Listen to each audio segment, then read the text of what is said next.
तो good morning students, आप सभी का स्वागत है आज के डेली डिस्पैच डिस्कशन में। और सबसे पहले आज हम स्टार्ट करने से पहले एक कोट को डिस्कस करेंगे। कोट महात्मा गांधी जी का है। महात्मा गांधी जी कहते हैं to lose the patient is to lose the battle. तो यहाँ पे महात्मा गांधी जी का जो मीनिंग है वो कहीं ना कहीं इंडिपेंडेंस से है। वो कहीं ना कहीं इंडिपेंडेंस से है। हम सभी को पता है कि हमने जो इंडिपेंडेंस जो गेन करी है वो किसका रिजल्ट था। वो रिजल्ट था हमारे नॉन वायलेंट का, अहिंसा का रिजल्ट था वो। ठीक है, उसका जो अहिंसा का जो बिंदु है, जो कहें कि एग्जाम्पल है, वो क्या? सत्याग्रह। महात्मा गांधी जी का सत्याग्रह। तो ये की इनिशिएटिव थे जो पेशेंस को दिखाते हैं हमारे, और इसका रिजल्ट क्या निकला? हमने बैटल विन करी, इंडिपेंडेंस। तो ये जो कोट है कितना रिलेवेंट है आज की लाइफ में, इसको थोड़ा सा डिस्कस करते हैं। और सबसे पहले डिस्कशन से हम पहले डिस्कस करते हैं इंडिया और चाइना का इशू। ठीक है, इंडिया चाइना के इशू की बात करें तो हमने देखा अभी डी एस्केलेशन हुई है एलएसी पे, जो किसका रिजल्ट था? वॉर का रिजल्ट था? बिल्कुल नहीं, ये रिजल्ट था किसका? हमारे पेशेंस का। पेशेंस हमने कैसे दिखाया? पेशेंस दिखाया हमने डिप्लोमेसी से। डिप्लोमेसी से डिप्लोमेसी से। ठीक है, तो डिप्लोमेसी कहीं ना कहीं किसका एग्जाम्पल है? हमारे पेशेंस का। कि कमांडर लेवल की टॉक हुई, हमने डिप्लोमेसी दिखाई और बिना बैटल के हमने बैटल को विन कर लिया। ठीक है, जो हमारा मोटिव था। तो ये जो कोट है आपकी लाइफ में कितना रिलेवेंट है, इसको भी थोड़ा आप समझ लीजिए। देखिए, सीएपीएफ का जो एग्जाम है वो क्या मांगता है आपसे? Consistency, perseverance. ठीक है, तो परसिवरेंस और कंसिस्टेंसी कैसे आएगी? जब आप पेशेंस दिखाएंगे, और पेशेंस दिखा के आपको क्या मिलेगा? विन। तो कहीं ना कहीं महात्मा गांधी जी ने आपके पेशेंस को इक्विवेलेंट दिखाया किसके? आपकी जीत से। ठीक है, तो इसी के साथ हम अपना जो आज का डिस्कशन है वो स्टार्ट करते हैं। डिस्कशन है हमारा वुमेन एम्पावरमेंट के ऊपर। वुमेन एम्पावरमेंट के ऊपर तो है, लेकिन वुमेन एम्पावरमेंट की वैल्यू क्या है पहले उसको थोड़ा समझ लेते हैं। कि जो सीएपीएफ एग्जाम है टाइम टू टाइम क्या करता है? वुमेन एम्पावरमेंट से रिलेटेड जो टॉपिक है उसको किसी और टॉपिक से अटैच करके आपको देता है पेपर 2 के अंदर। तो इसकी जो इंपॉर्टेंस है बिल्कुल है सीएपीएफ एग्जाम के अंदर। तो इसको डिस्कस करते हैं। डिस्कस करने से पहले हम थोड़ा समझते हैं कि ये जो एडिटोरियल है कहीं ना कहीं रिन्यूएबल एनर्जी के ऊपर फोकस कर रहा है, स्पेशली सोलर एनर्जी के ऊपर। और ये सोलर एनर्जी कैसे वुमेन एम्पावरमेंट में हेल्प करती है इसको यहाँ पे डिस्कस किया गया है। ठीक है, तो इसी के साथ अपना डिस्कशन स्टार्ट करते हैं। तो यहाँ पे हिस्टोरिकल बैकग्राउंड में बताया गया है एडिटोरियल में कि ये जो सोलर एनर्जी का कॉन्सेप्ट है, स्पेशली हम यहाँ पे बात कर रहे हैं रूफ टॉप सोलर एनर्जी के कॉन्सेप्ट की। ये स्टार्ट कहाँ से हुआ था? ये स्टार्ट हुआ था न्यूयॉर्क से 1884 में। किसने स्टार्ट करा था? चार्ल्स फ्रिट्ज ने इंस्टॉल करा था सबसे पहले, और यहीं से ये कॉन्सेप्ट स्टार्ट हुआ। अब अगर हम सोलर एनर्जी की बात करें तो जो हमारी सोलर एनर्जी है बहुत डिफरेंट है किससे? हमारी कन्वेंशनल एनर्जी या ट्रेडिशनल एनर्जी से। कैसे डिफरेंट है? अगर आप एक बार ध्यान दें यहाँ पे तो आपको पता चलेगा कि जो ट्रेडिशनल एनर्जी है, स्पेशली यहाँ पे मैं बात कर रहा हूँ कोल की। ठीक है, ट्रेडिशनल एनर्जी में कौन कौन सी आती है यहाँ पे दे रखे हैं उसके एग्जाम्पल। कोल हो गया, ऑयल हो गया, गैस हो गया, न्यूक्लियर, हाइड्रोजन। ठीक है, ये सारे आते हैं किसमें? ट्रेडिशनल एनर्जी में। तो कोल की अगर मैं बात करूं तो कैसे डिफरेंट है ये सोलर एनर्जी से? देखो, अगर आपको कोल बेस्ड कोई प्लांट एस्टेब्लिश करना पड़ेगा, हमारे यहाँ पे अराउंड 70% जो इलेक्ट्रिसिटी प्रोड्यूस होती है किससे होती है? कोल से होती है। क्यों? क्योंकि कोल क्या है? चीप है। ठीक है, तो 70% इलेक्ट्रिसिटी प्रोड्यूस होती है। हमें इसके लिए करना क्या होता है? सबसे पहले एक प्लांट लगाना पड़ता है। ठीक है, प्लांट लगा के यहाँ पे कोयला प्रोवाइड कराना पड़ता है। ठीक है, उसके बाद यहाँ पे इलेक्ट्रिसिटी प्रोड्यूस जाती है तो ट्रांसमिशन लाइन के थ्रू इसे आपके घर तक पहुंचाना पड़ता है, या फिर बोल लीजिए ट्रांसफार्मर, और फिर आपके घर तक पहुंचाना पड़ता है। तो ये सारा जो हमें कॉन्सेप्ट है ये लगाना पड़ता है, तो काफी महंगा पड़ता है। ठीक है, कंपैरेटिवली सोलर एनर्जी के। सोलर एनर्जी में क्या, एक प्लेट खरीदो आपके घर इलेक्ट्रिसिटी आ गई। यही यहाँ पे डिस्कस किया गया है। ठीक है, कि ये कहीं ना कहीं क्या कर रहा है? एम्पावर कर रहा है इंडिविजुअल और कम्युनिटीज को। कैसे एम्पावर कर रहा है थोड़ा सा हम डिस्कस करेंगे। कि देखिए, आपके घरों में इलेक्ट्रिसिटी है अगर आप टीयर 1 सिटी में रहते हैं, टीयर 2 सिटी में रहते हैं, लेकिन जो दूर दराज के रूरल एरियाज में रहते हैं उनके घर में 24/7 इलेक्ट्रिसिटी नहीं है। ठीक है, कई कई अभी भी घर ऐसे हैं जहाँ पे इलेक्ट्रिसिटी नहीं आती। अगर ट्रांसमिशन लाइन आ गई है, कई घरों में तो ट्रांसमिशन लाइन ही नहीं है। बहुत रूरल एरिया ऐसे हैं, दंतेवाड़ा जो छत्तीसगढ़ के एकदम नक्सलाइट कोर एरिया है, वहां पे अभी भी प्रॉब्लम ये सारी फेस करने को मिलती है। लेट से अगर वहां पे ट्रांसमिशन लाइन आ गई है तो इलेक्ट्रिसिटी 24/7 नहीं है। ठीक है। तो कहीं ना कहीं ये कहीं ना कहीं कम्युनिटी को हैम्पर करती है। कैसे करती है इसको थोड़ा सा समझेंगे, क्योंकि इसी के बाद हमारा जो नेक्स्ट है वो हमें समझ आएगा। देखो, ये लेट से अगर एक वुमेन है, एक लड़की है, छोटी बच्ची, ठीक है, उसको अगर पढ़ाई करनी है तो उसको क्या चाहिएगा, एक गुड एजुकेशन इंस्टीट्यूट चाहिएगा, ठीक है। अगर लेट से उसके गांव में इंस्टीट्यूट नहीं है तो वो क्या कर सकती है, डिस्टेंट लर्निंग कर सकती है, ठीक है, ऑनलाइन कोर्सेज कर सकती है, ऑनलाइन ट्यूशन ले सकती है, सारी चीजें आजकल ऑनलाइन है। लेकिन अगर इलेक्ट्रिसिटी ही नहीं होगी तो उसको ये सारी सुविधाएं जो है कैसे मिलेगी, तो कहीं ना कहीं एम्पावरमेंट जो है हिंडर हो गया, यहाँ पे कहीं ना कहीं इंटरप्ट हो गया। किसकी वजह से, सिर्फ इलेक्ट्रिसिटी की वजह से, क्योंकि 24/7 इलेक्ट्रिसिटी नहीं थी। सिमिलरली अगर इलेक्ट्रिसिटी नहीं है, एग्जाम है, पढ़ना है, तो वो लालटेन वगैरह जलाएगी, ठीक है, लालटेन जलाएंगी तो पॉल्यूशन होगा, पॉल्यूशन से उसकी हेल्थ खराब होगी। तो ऐसे करके बहुत सारे कॉन्सिक्वेंसेस होते हैं किसके, इलेक्ट्रिसिटी ना होने के। तो इलेक्ट्रिसिटी कहीं ना कहीं एम्पावर करते हैं। तो यहाँ पे हम सोलर एनर्जी की बात कर रहे हैं। अब अपने नेक्स्ट पैराग्राफ पे चलते हैं। नेक्स्ट में डिस्कस करा है कि ये जो सोलर एनर्जी है ये कहीं ना कहीं ट्रांसफॉर्मेटिव इम्पैक्ट क्रिएट करती है वुमेन की लाइफ में, वुमेन के रोल में अपॉर्चुनिटी वगैरह प्रोवाइड करती है। कैसे ट्रांसफॉर्म करती है वुमेन की लाइफ को, इसको थोड़ा सा हम समझेंगे। यहाँ पे केस स्टडी दी गई है और केस स्टडी बहुत इंपॉर्टेंट रहती है आपके ऐसे राइटिंग में। अगर आप केस स्टडी को कोट करते हैं तो अच्छे नंबर मिलते हैं, ठीक है। केस स्टडी में यहाँ पे गुजरात का एग्जाम्पल दिया गया है कि गुजरात में जो सॉल्ट मेकर्स हैं, जो सॉल्ट फार्मर्स है वुमेन, वो अब सोलर पंप का यूज करने लगे हैं, ठीक है। सोलर पंप से पहले वो क्या करती थी, डीजल बेस्ड पंप का यूज करती थी, डीजल का खर्चा अलग से आता था। प्लस उसके बाद क्या होता था कि डीजल जब जलाएंगे तो पॉल्यूशन भी निकलेगा, ठीक है। तो यहाँ पे कहीं ना कहीं यहाँ बताया कि सोलर पंप की वजह से उनकी इनकम जो है 94% इंक्रीज हो गई। 94% इनकम इंक्रीज हो गई किसकी वजह से, सोलर पंप की वजह से, सोलर एनर्जी की वजह से या रिन्यूएबल एनर्जी की वजह से, ठीक है।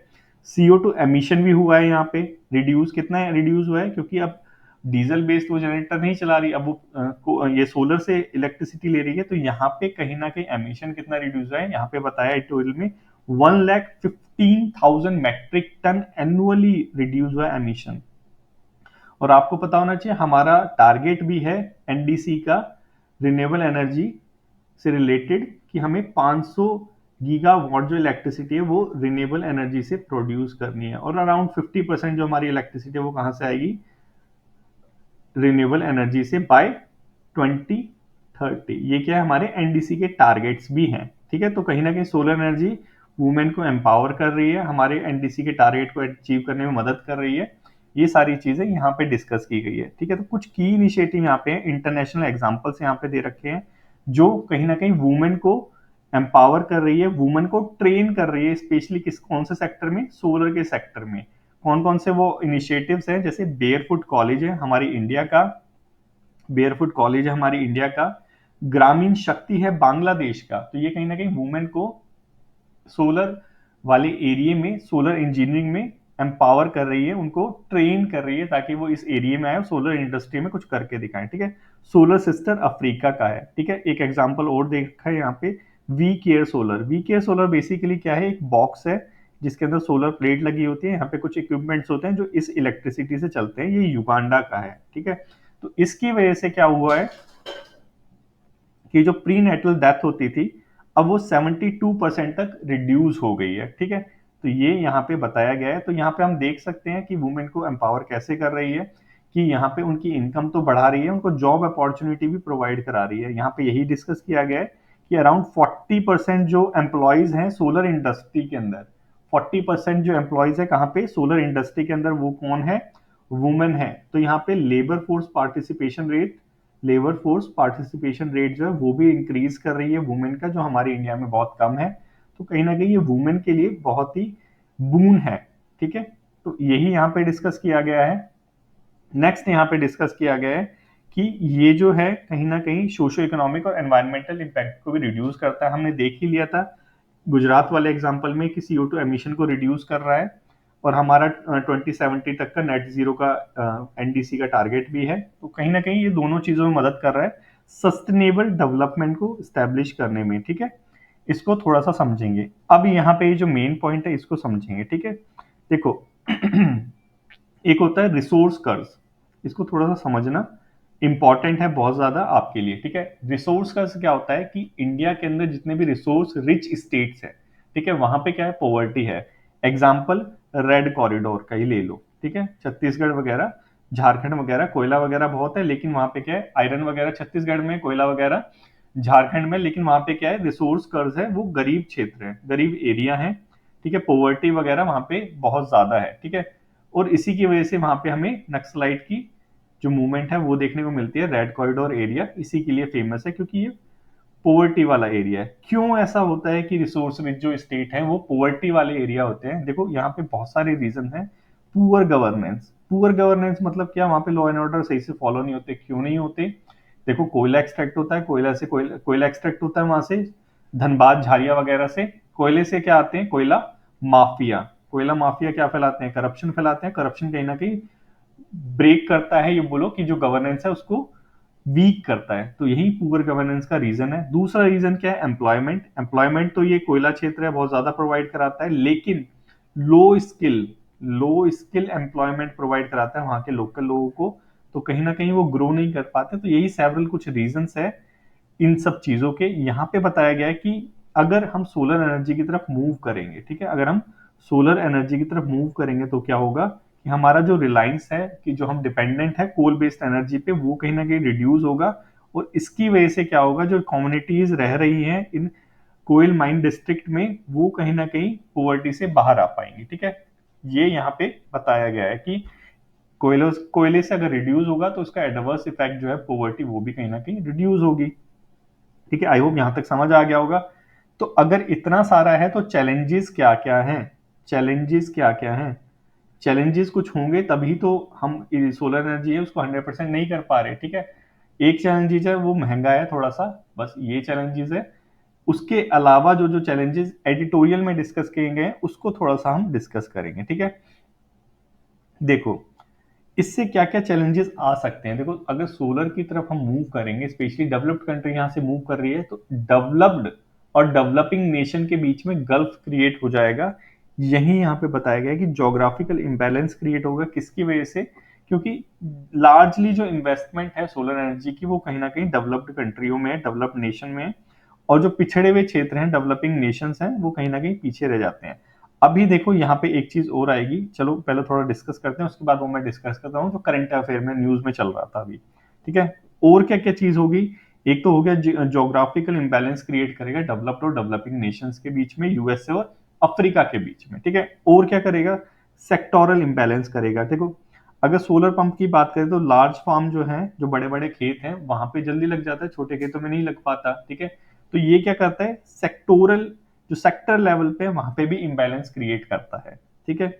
उसके बाद क्या होता है कि देखो सप्लाई चेन और मैन्युफैक्चरिंग, यहां देखो तुम कि ये जो सोलर सेल है, सोलर एनर्जी है, सोलर पैनल है, जो फोटोवोल्टिक सेल बेसिकली जिसे बोलते हैं, उसकी वजह से क्या होता है कि ये प्रोड्यूस कौन करता है, ठीक है, इलेक्ट्रिसिटी प्रोड्यूस होती है फोटोवोल्टिक सेल से। ये मैन्युफैक्चरिंग कहाँ पे होती है? वर्ल्ड लेवल पे देखा जाए तो चाइना यहाँ पे टॉप है, डोमिनेंस है चाइना का यहाँ पे। और वैसे ही यहाँ पे चाइना के बाद यूएसए का है। तो यहाँ पे बताया गया है एडिटोरियल में कि सप्लाई चेन क्योंकि डोमिनेंस है तो प्राइस वगैरह फ्लक्चुएट करते रहते हैं, ये चीज बताई गई। लेकिन यहाँ पे आपको जो डीपर लेवल पे जो इश्यू है वो समझने की जरूरत है कि देखो अभी हमारा टारगेट था 500 वाला, ठीक है, 500 गीगावाट वाला रिन्यूएबल एनर्जी प्रोड्यूस करनी है। सोलर एनर्जी का यहाँ पे अपना एक इंपॉर्टेंट रोल है। तो अभी हम चाइना से इंपोर्ट कर रहे थे हमारे जो सोलर पैनल है, लेकिन चाइना के साथ हमारे बॉर्डर पे इश्यू चल रहे थे और चाइना को लेके एलिगेशंस बहुत आ रहे थे यूएसए के कि वो स्पाई वगैरह करता है अपने इंस्ट्रूमेंट्स के थ्रू, जो वो इंपोर्ट करता है, एक्सपोर्ट करता है। तो यहाँ पे हमने क्या करा था, इंडियन गवर्नमेंट ने बैन लगा दी थी चाइनीज ऐप वगैरह पे। आपने देखा होगा टिकटॉक वगैरह बंद हो गया था। और सोलर पैनल जो वहां से लेते थे उस पे वहां पे उन्होंने क्या लगा दिया था, टैक्स लगा दिया था, इंपोर्ट टैक्स लगा दिया था, ठीक है। जिसकी वजह से ये महंगा हो गया था। हमारा जो टारगेट है 500 गीगावाट का, ये कहीं ना कहीं हैम्पर हो गया था, ठीक है। तो ये चीज भी आपको समझने की जरूरत है कि डोमिनेंस कहीं होता है तो ऐसे इश्यूज आते रहते हैं कि वो अपनी मोनोपोली करता ही करता है। तो इसके लिए हमें लोकल लेवल पे डेवलप करने की जरूरत है। आत्मनिर्भर भारत, गवर्नमेंट ऑफ इंडिया का इनिशिएटिव, पीएलआई, ये सारी चीजें गवर्नमेंट लेके आई है इन सब चीजों को करने के लिए। तो आपको इनका भी थोड़ा पता होना चाहिए। इसके बाद नेक्स्ट चैलेंज क्या आता है, नेक्स्ट चैलेंज आता है हमारा मैनेजमेंट का, वेस्ट मैनेजमेंट की यहाँ पे मैं बात कर रहा हूँ, क्योंकि इलेक्ट्रिक फोटो इलेक्ट्रिक सेल है, कभी ना कभी तो एक्सपायर हो गई, ठीक है, एक्सपायर होने के बाद जाएगा कहाँ, कूड़े में। हमारे यहाँ पे क्या होता है कि जो रिसाइकलिंग होती है वो 95% अराउंड कुछ है जो अनऑर्गेनाइज्ड है, मतलब कि जो इनफॉर्मल तरीके से हम रिसाइकलिंग करते हैं, इवन तो हमारे पास ई वेस्ट मैनेजमेंट रूल्स वगैरह हैं, लेकिन प्रॉपर इंप्लीमेंटेशन वो सारी चीजें होना अभी बाकी है, ठीक है। तो ये सारे इशू यहाँ पे बताए गए कि वेस्ट मैनेजमेंट का इशू है, इम्बैलेंस का इशू है, और यहाँ पे डोमिनेंस का इशू है सप्लाई चेन का, ठीक है। ये यहाँ पे डिस्कस किए गए, हमने अच्छे से डिस्कस कर लिए। नेक्स्ट यहाँ पे अब सॉल्यूशन भी बताए गए हैं एडिटोरियल में कि इसका सॉल्यूशन क्या हो सकता है। देखो सॉल्यूशन क्या हो सकता है, पॉलिसी लेवल पे सॉल्यूशन हम ला सकते हैं कि हम अब जब पॉलिसी बनाएंगे, स्पेशली यहाँ पे पॉलिसी की बात हो रही है सोलर एनर्जी से रिलेटेड, तो यहाँ पे वुमेन को भी इंक्लूड करें, मतलब जेंडर प्रोस्पेक्टिव से भी पॉलिसी को बनाने की जरूरत है, ताकि जो वुमेन है उसको एज अ बेनिफिशियरी ना दिखाएं, यहाँ पे एक्टिव पार्टिसिपेंट दिखाएं, क्योंकि हमने देखा था कि एम्प्लॉयमेंट में 40% कौन है, वुमेन्स है सोलर इंडस्ट्री के अंदर, ठीक है।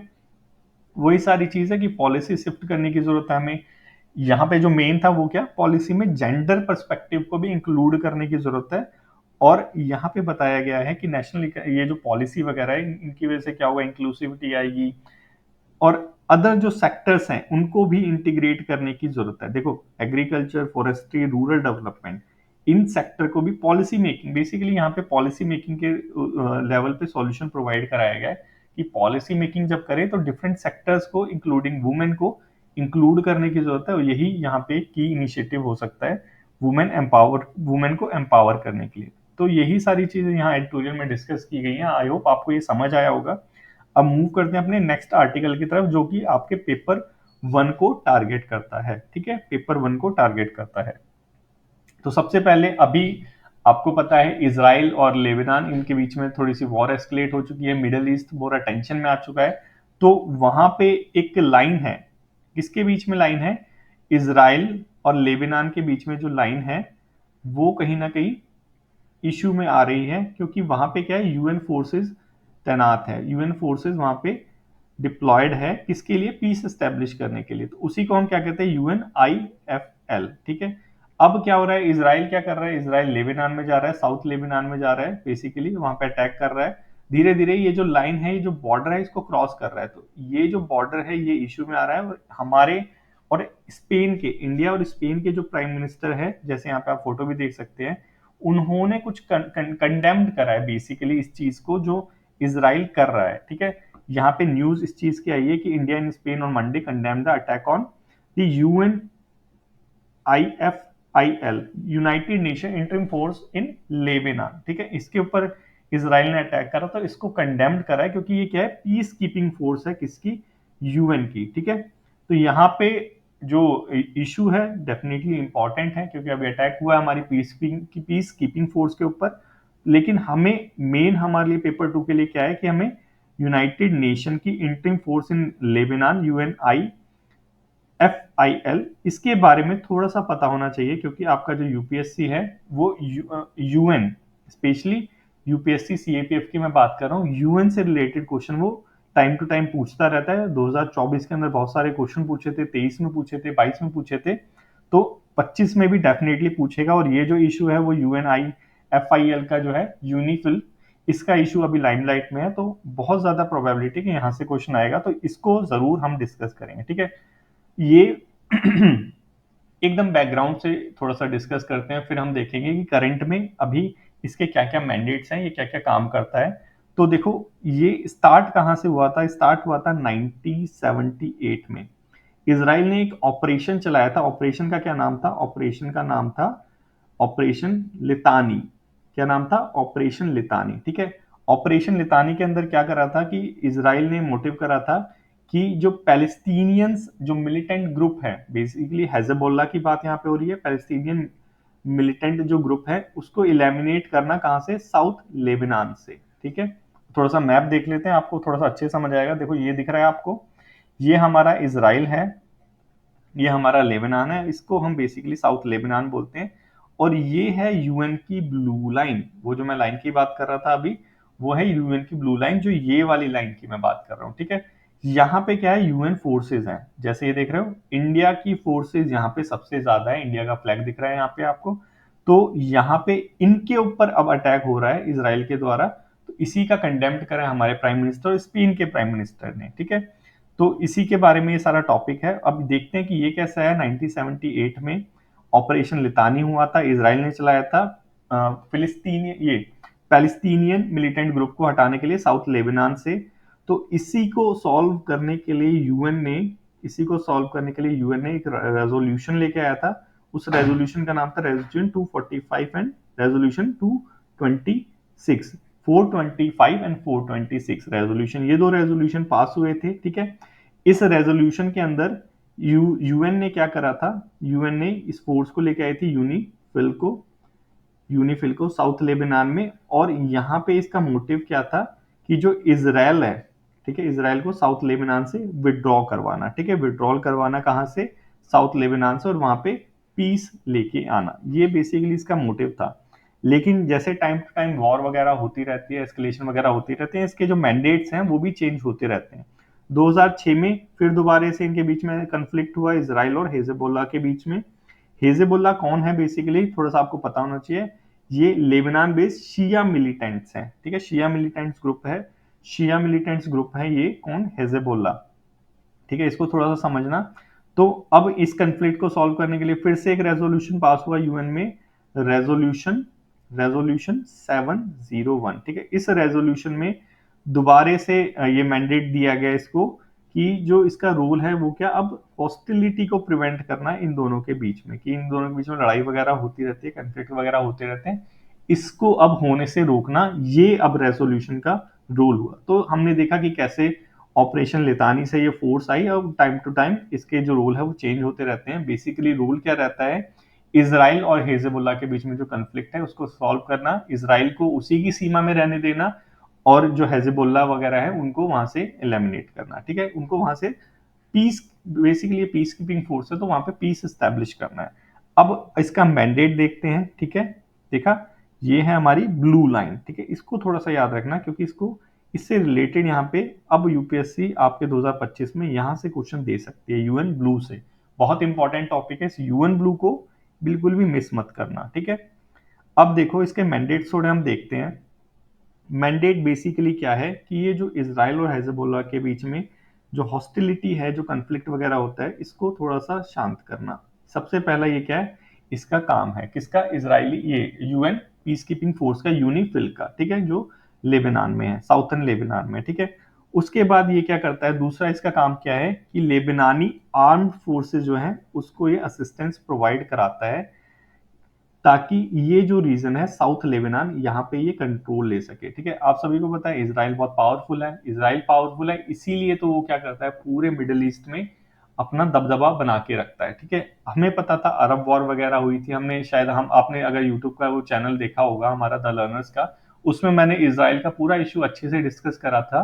आपके चैनल पे भी ये जो हमने यूपीएससी सीएपीएफ के लिए स्पेशल चैनल जो बनाया है, इस पे भी अपलोड कर दूंगा। तो उसके अंदर हमने देखा था क्या कि इसराइल अरब वॉर के, मतलब कैसे ये सारा कंफ्लिक्ट हुआ, तो वो सारा देखा था। इसराइल बेसिकली वहां पे डोमिनेट करता है, इसराइल ने सबको हरा दिया था एक टाइम पे।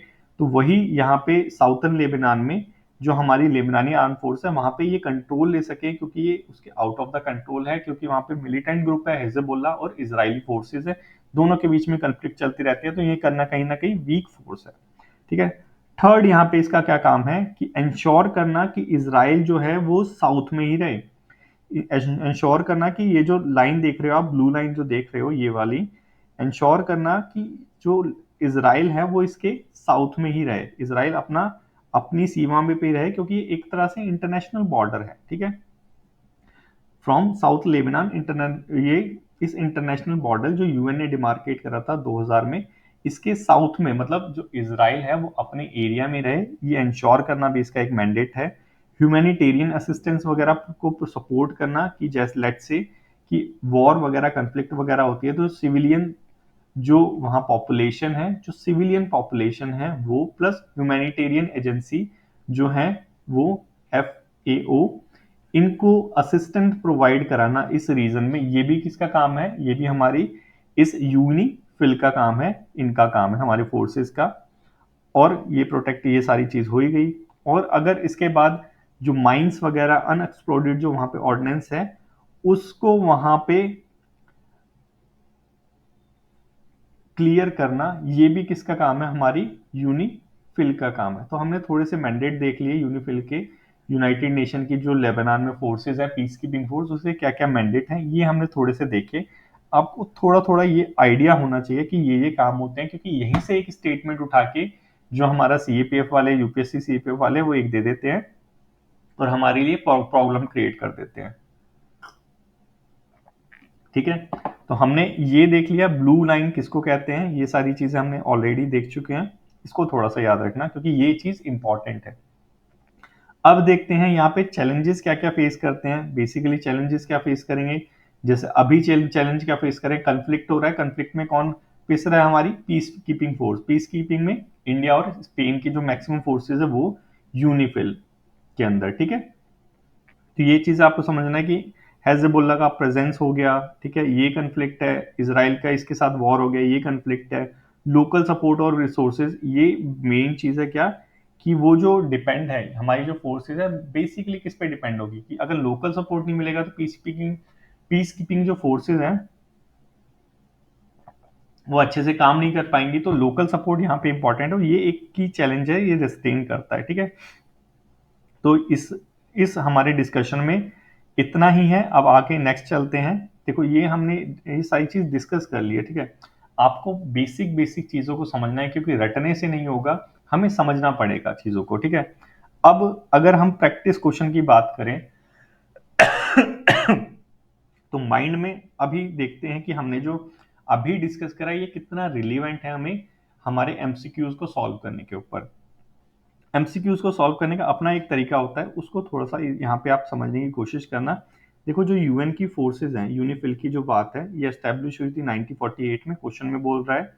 अब यहाँ पे स्टेटमेंट्स दे रखी हैं, आपको बताना है कौन सी करेक्ट स्टेटमेंट है। ठीक है, पेपर में भी आपको ऐसे ही मार्क करना है कि करेक्ट और इनकरेक्ट अगर एक बार मिस हो गया तो सही का गलत हो जाएगा और गलत का सही हो जाएगा। ठीक है, तो इसको बिल्कुल भी मिस नहीं करना। अब पहली स्टेटमेंट दे रखी है, it was created to oversee the withdrawal of Israeli forces. कहां से, साउथर्न लेबनान से, और पीस और सिक्योरिटी एस्टेब्लिश करना। सॉरी, तो बिल्कुल यही तो एक मैंडेट था इसका, यूनिफिल का। तो ये तो पहला स्टेटमेंट सही है, तो मतलब ये वाला कट गया। ठीक है, इसको भी साथ साथ करना है। रिसोल्यूशन 1701 2006 में पास हुआ था। ठीक है, हमने अभी देखा था UNIFIL mandates include authority monitor cessation of hostility between Israel and Hezbollah. बिल्कुल यही सेकंड रेजोल्यूशन था, सेकंड भी सही है हमारा, कि रेजोल्यूशन 1701 पास हुआ था 2006 में। क्या था कि उस टाइम में हेजबोल्ला और इजराइल के बीच में कंफ्लिक्ट हो रहा था, उसको रिसॉल्व करना, यही सेकंड स्टेटमेंट दे रखा है। तो पहला और दूसरा तो एकदम सही है, सेकंड भी हमारा ट्रू है। अब आती है सारी बात थर्ड पे, कि थर्ड सही है या नहीं। अब यहाँ पे बोल रहा है कि ये जो हमारी फोर्सेज है, पीस कीपिंग जो फोर्स है यूनिफिल, ये ऑपरेट कहाँ पे करती है, ग्रीन लाइन पे नहीं, अभी हमने देखा कहाँ, ये कहाँ ऑपरेट करती है, ब्लू लाइन पे। तो थर्ड हमारा स्टेटमेंट फॉल्स हो गया, हमारा आंसर क्या हो गया, ए। तो हमें जब सॉल्व करना है तो थोड़ा सा हमें पेशेंस रखना है और जो स्टेटमेंट दे रखी है उसको एनालाइज भी करना है। ठीक है, अब नेक्स्ट चलते हैं अपने इलेक्शन एक्सपेंडिचर के ऊपर। आपके द हिंदू के अंदर और इंडियन एक्सप्रेस के अंदर ये इलेक्शन से रिलेटेड कुछ दिया गया था। इंडियन एक्सप्रेस में दिया था basically model code of conduct. ठीक है, तो अगर आपने सितंबर की मैगजीन पढ़ी होगी तो उसमें देखा होगा हमने मॉडल कोड ऑफ कंडक्ट तो ऑलरेडी डिस्कस कर चुके हैं, लेकिन इलेक्शन एक्सपेंडिचर से रिलेटेड कोई भी हमने आर्टिकल अभी तक डिस्कस नहीं करा था, इसलिए मैंने उसको स्किप करा और ये वाला जो आर्टिकल है ये हम डिस्कस करेंगे।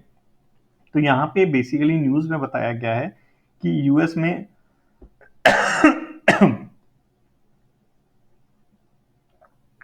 अभी जो नवंबर में इलेक्शन हुए, ठीक है, उसमें कितना खर्चा हुआ टोटल, 1,36,000 करोड़ रुपए का खर्चा हुआ यूएस के अंदर।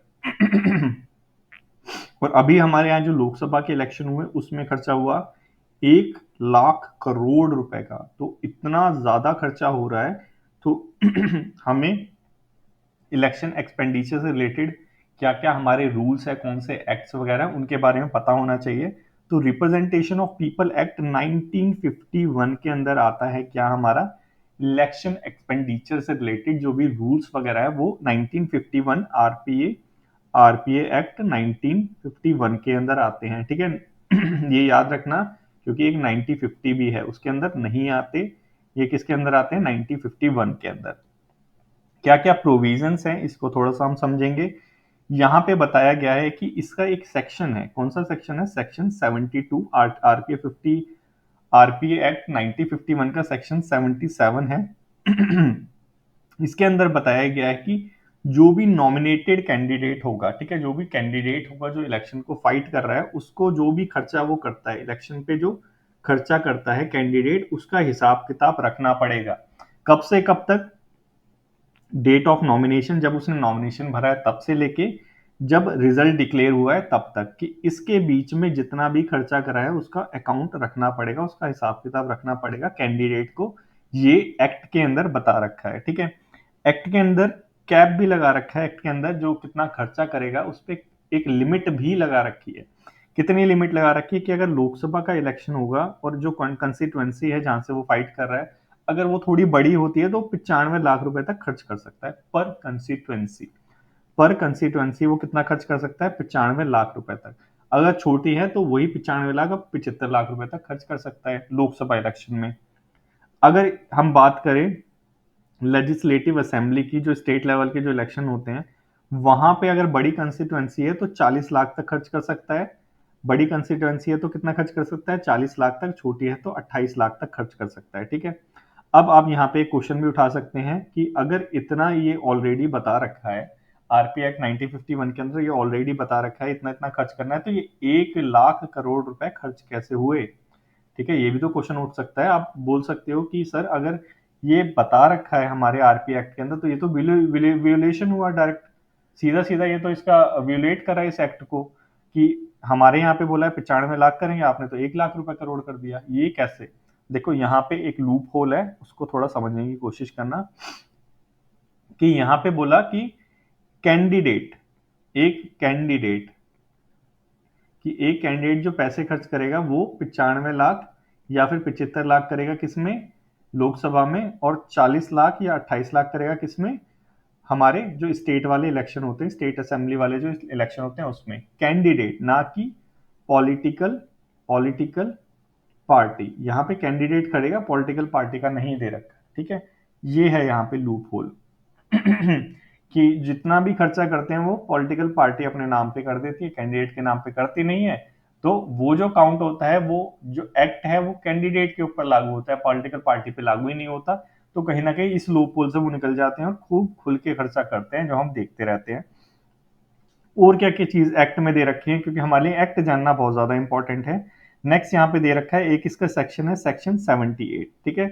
77 में तो सारा जो लिमिट है कब से कब तक खर्चा करेगा वो दे रखा है।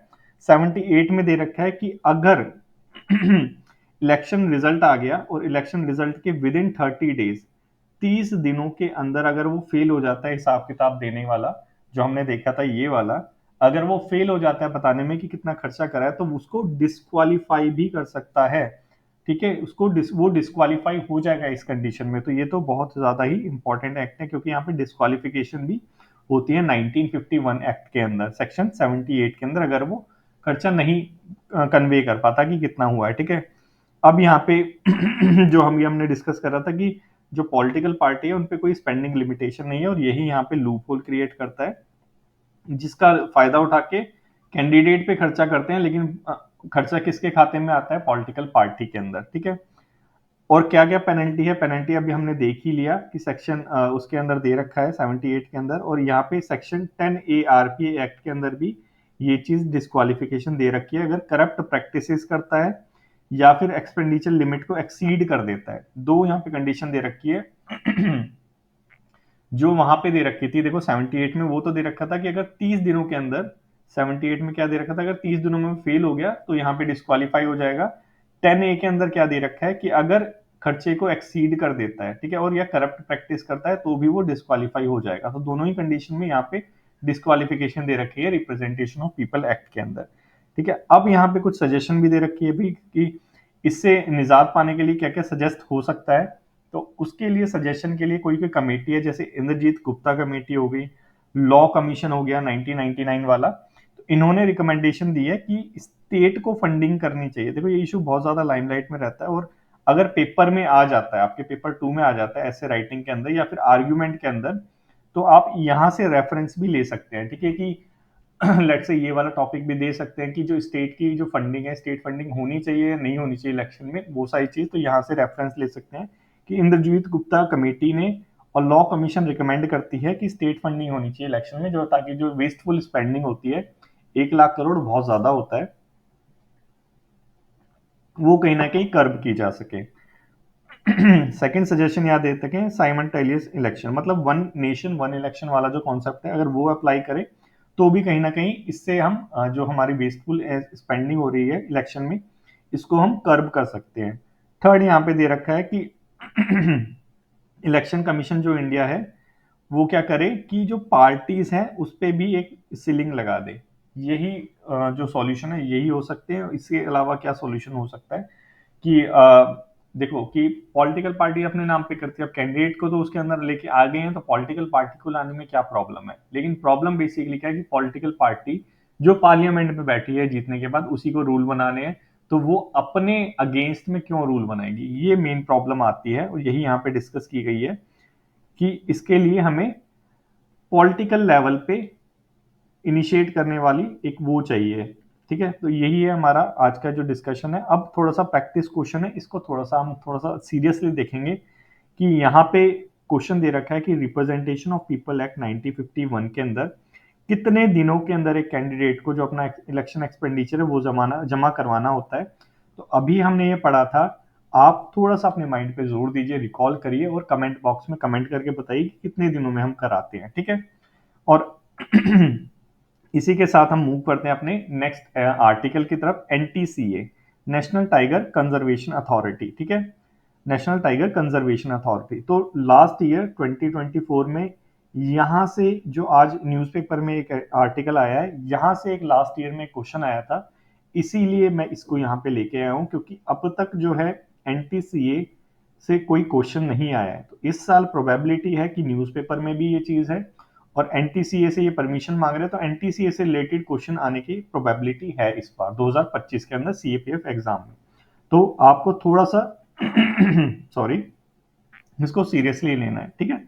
न्यूज में देखते हैं कि न्यूज में क्या चीज है। न्यूज में है कि उड़ीसा गवर्नमेंट अभी क्या कर रही है कि एक टाइगर को, फीमेल टाइगर को ट्रांसलोकेट कर रही है, कहां से, महाराष्ट्र के तडोबा अंधेरी टाइगर रिजर्व से, कहां पे, सिमलीपाल टाइगर रिजर्व में, ठीक है, ताकि जो जेनेटिक जो डाइवर्सिटी है उसको कहीं ना कहीं इंक्रीज किया जा सके, ठीक है। आप कहेंगे कि सर ठीक है ये न्यूज है गवर्नमेंट में, लेकिन यहाँ पे एनटीसी का क्या रोल है। देखो एनटीसीए से वो परमिशन मांग रही है इस काम को करने के लिए, तो यहाँ पे एनटीसीए की वैल्यू अपने आप बढ़ जाती है, क्योंकि स्टेट गवर्नमेंट इससे परमिशन मांग रही है टाइगर को ट्रांसलोकेट करने के लिए। तो अभी हम देखते हैं कि एनटीसीए कैसे आई, क्या काम करती है, वो सारी चीजें, ठीक है। एनटीसीए बेसिकली क्या है, एक स्टैट्यूटरी बॉडी है, स्टैट्यूटरी बॉडी है। स्टैट्यूटरी बॉडी क्या होती है, स्टैट्यूटरी बॉडी क्या होती है बेसिकली, जो एक एक्ट से बनाई जाती है, अंडर एक एक्ट।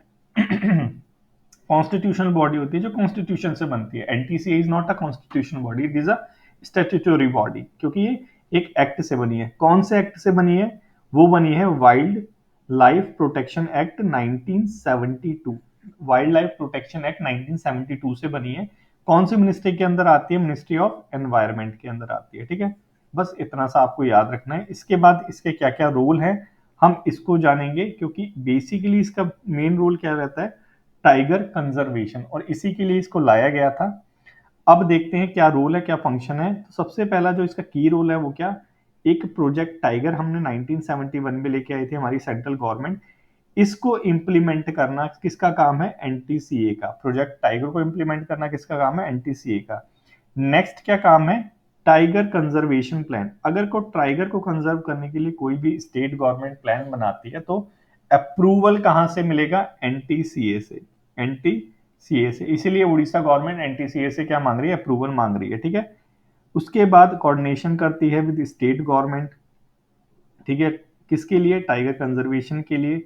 ये इंपॉर्टेंट है क्या कि देखो, टाइगर सेंसस आता है, टाइगर सेंसस आता है हर साल, नहीं आता हर साल, ये आता है 4 साल में एक बार, ठीक है। टाइगर सेंसस कौन निकालता है, एनटीसीए, ठीक है। टाइगर सेंसस कौन निकालता है, एनटीसीए निकालता है। किसके साथ निकालता है, ये आप कमेंट बॉक्स में कमेंट करके बताओ कि एनटीसीए किस एनजीओ के साथ, किस ऑर्गेनाइजेशन के साथ ये मिलके निकालता है।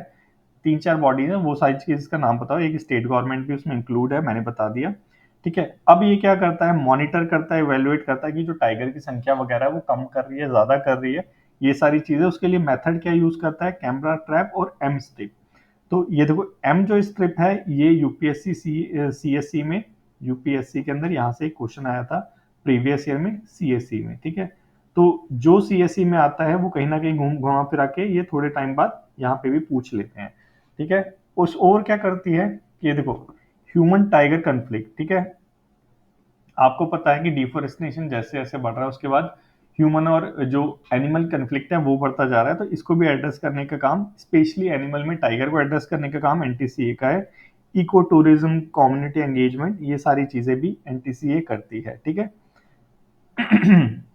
ये चीज आपको पता होनी चाहिए, इंडिया में वर्ल्ड के ग्लोबल लेवल में जो 70% टाइगर है वो कहाँ पे है, हमारे भारत में है, इंडिया में है, ठीक है। 2024 का ये क्वेश्चन है, इसको सॉल्व करने की कोशिश करना। चलो इसको सॉल्व कराता हूँ, ये तुम खुद करना, इसका इसका आंसर जो है कमेंट बॉक्स में कमेंट करना।